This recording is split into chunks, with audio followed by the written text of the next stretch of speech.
Le statistiche dicono che manca il 40% degli addetti rispetto al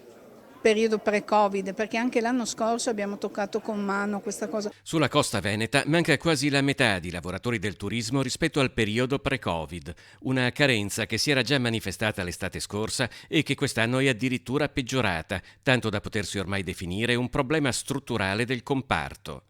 Il punto della situazione è stato fatto a Caorle in un incontro a cui hanno partecipato la conferenza dei sindaci del litorale veneto, i vertici di Veneto Lavoro e dell'Ordine dei consulenti del lavoro di Venezia per cercare di dare una prima risposta al problema. Ai fini fiscali quello che propongono anche gli stessi operatori è il fatto di dire noi possiamo anche assumere dei lavoratori, ma visto il costo del lavoro di ottenere delle defiscalizzazioni, e questo può essere anche una sorta di surroga rispetto agli contributi, agli assegni che vengono oggi dati ai lavoratori. Invece di darli direttamente si fa una defiscalizzazione, ecco che allora ritorna ad essere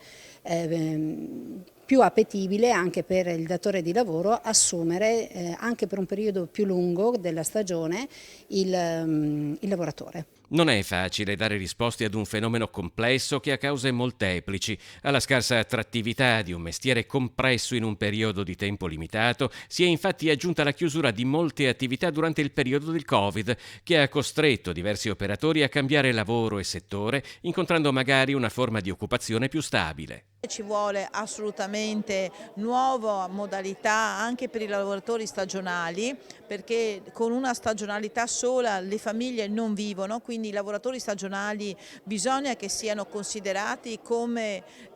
in passato, magari anche con qualche abuso, ma dobbiamo veramente ripensare a tutta la norma sulla NASPI. I lavoratori stagionali devono essere tutelati e dobbiamo quindi pensare a un nuovo modo del lavoro per il settore balneare.